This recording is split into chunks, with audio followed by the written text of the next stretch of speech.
क्या आप जानते हैं कि जब बिल्डर आपको एक सैंपल फ्लैट दिखाता है, तो उसमें वो कौन-कौन सी चीज़ें हैं जिसको वो बहुत ही चालाकी से छुपा लेता है। वो सब चीज़ें आपको दिखाई ही नहीं देती हैं और बाद में आपको पछताना पड़ता है। आप एक बात को समझ लीजिए कि जो बिल्डर ने वो सैंपल फ्लैट बनाया है, वो उसने अपना माल बेचने के लिए बनाया है। एक तरह से वो उसकी एडवर्टाइज़मेंट है। जैसे कि एक एडवर्टाइज़मेंट में हर चीज़ को बढ़ा-चढ़ा के दिखाया जाता है, वैसे ही उस सैंपल फ्लैट में भी बिल्डर हर चीज़ को बढ़ा-चढ़ा के बहुत ही ग्लैमरस तरीके से दिखाता है, ताकि उसको उसकी कमियाँ जो है वो आपको ना दिखें और आपको दिखाई दे सिर्फ़ उसमें अपना एक सपनों का घर।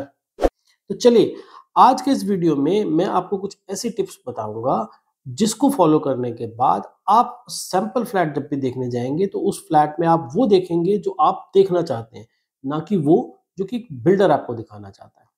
हेलो दोस्तों, मैं हूँ संजीव वर्मा और आप देख रहे हैं प्रॉपर्टी सुझाव।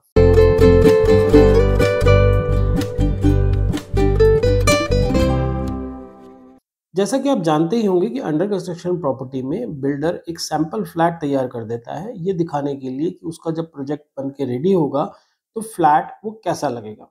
वो उसमें अलग अलग तरह के फर्नीचर भी लगा देता है ताकि आप ये एस्टिमेट कर सकें कि बनने के बाद आपको जो फ्लैट मिलने वाला है वो कैसा लगेगा, आपकी ज़रूरतों के हिसाब से वो फिट बैठेगा या नहीं बैठेगा।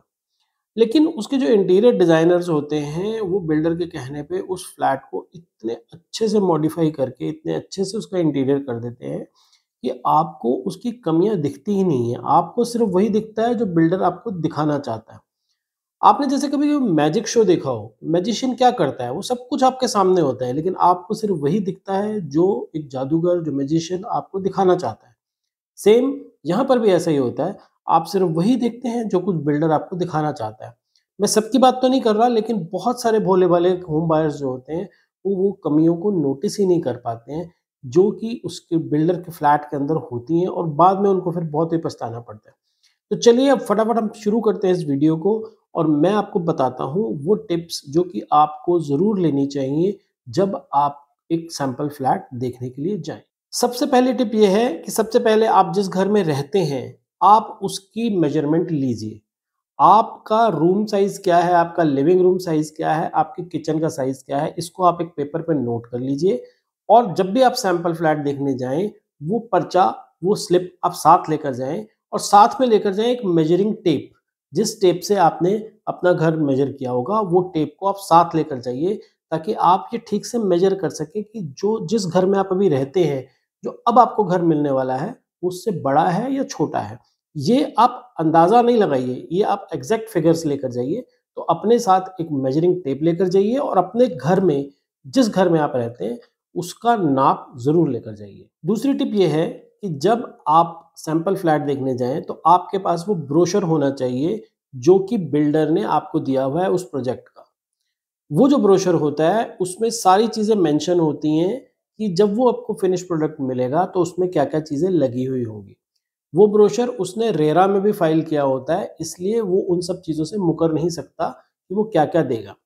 अब आपको जब सैंपल फ्लैट आप देखने जाएँ, तो आपको उस ब्रोशर से सैंपल फ्लैट को टैली करना है कि जो-जो ब्रोशर में लिखा हुआ है, क्या वो सब कुछ सैंपल फ्लैट में है या सैंपल फ्लैट में बहुत सारी चीज़ें ज़्यादा लगी हुई हैं, जो कि ऑलरेडी उस ब्रोशर में नहीं मेंशन है। तो ये आपने ज़रूर करना है। तीसरी टिप ये है कि जब भी आप कोई बेडरूम देखेंगे तो आप ये ध्यान से देखिएगा उन बेडरूम्स में जो कि सैंपल फ्लैट में होते हैं, उसमें जो बेड के साइज़ेज़ होते हैं, वो अक्सर बिल्डर ने बेड जो है छोटे लगाए होते हैं। आपके पास मेजरिंग टेप होगी, आप मेजर करके देखिए कि इसमें बेड जो है इसने कौन से साइज़ का लगाया हुआ है।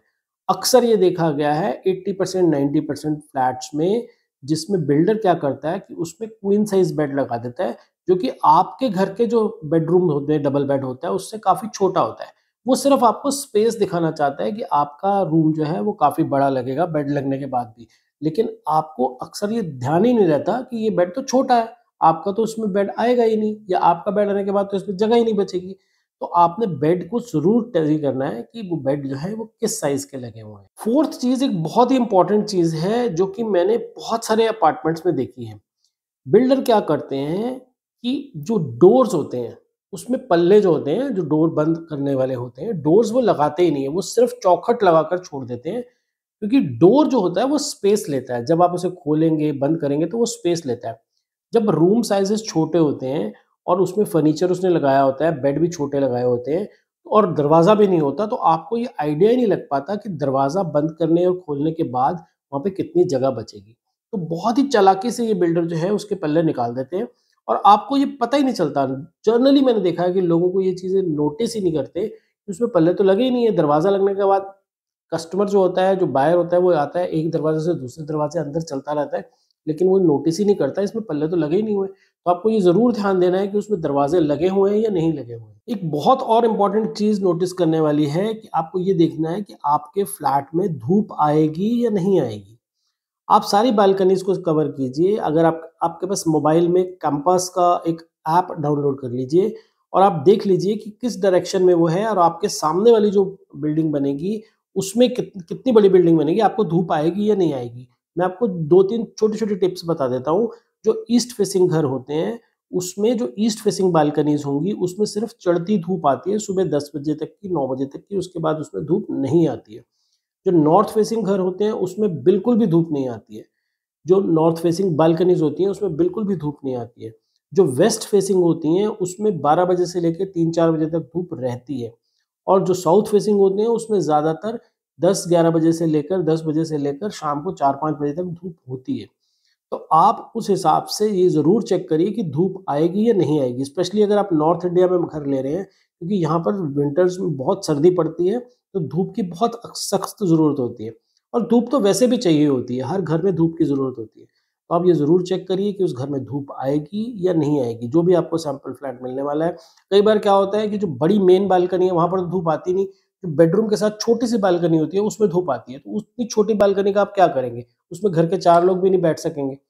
इसलिए आपको ये चीज़ें भी बहुत ज़रूरी है नोटिस करना। Last but not the least, आप उसकी इलेक्ट्रिकल वायरिंग, उसके स्विचेस और प्लम्बिंग के लिए भी पूरा पूरा चेक करिए कि जो सैंपल फ्लैट में शो किया गया है, क्या वही है सारी चीज़ें जो ब्रोशर में मेंशन है या कुछ अलग है।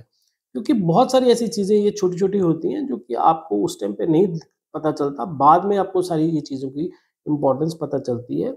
इसलिए प्लम्बिंग और वायरिंग का भी आप ज़रूर ध्यान रखिए। मैं उम्मीद करता हूँ कि जो टिप्स मैंने बताई हैं उसके बाद आप जब भी सैंपल फ्लैट देखने जाएँगे तो आपका सैंपल फ्लैट को देखने का नज़रिया बहुत ही बदल जाएगा और आप एक सही फ्लैट का चुनाव कर पाएँगे अपने और अपने परिवार के लिए। ऐसी ही और भी बहुत सारी होम बाइंग टिप्स के लिए आप हमारे चैनल को ज़रूर सब्सक्राइब करिए और हमारे चैनल पे इस तरह के और भी बहुत सारे वीडियोज़ हैं जिनके लिंक आपको नीचे डिस्क्रिप्शन में मिल जाएँगे। वहाँ जाकर आप देखिए ताकि प्रॉपर्टी खरीदने में, अपना घर खरीदने में आप कोई भी गलती ना करें। आशा करता हूँ ये वीडियो आपको अच्छा लगा होगा। अगर अच्छा लगा तो इसे लाइक ज़रूर करिएगा और जैसे कि मैंने पहले भी रिक्वेस्ट करी, इस चैनल को सब्सक्राइब भी कर लीजिएगा। इस तरह के इन्फॉर्मेटिव वीडियोज़ मैं लेकर आता रहता हूँ। चलिए मिलते हैं फिर अगले वीडियो में, तब तक के लिए गुड बाय।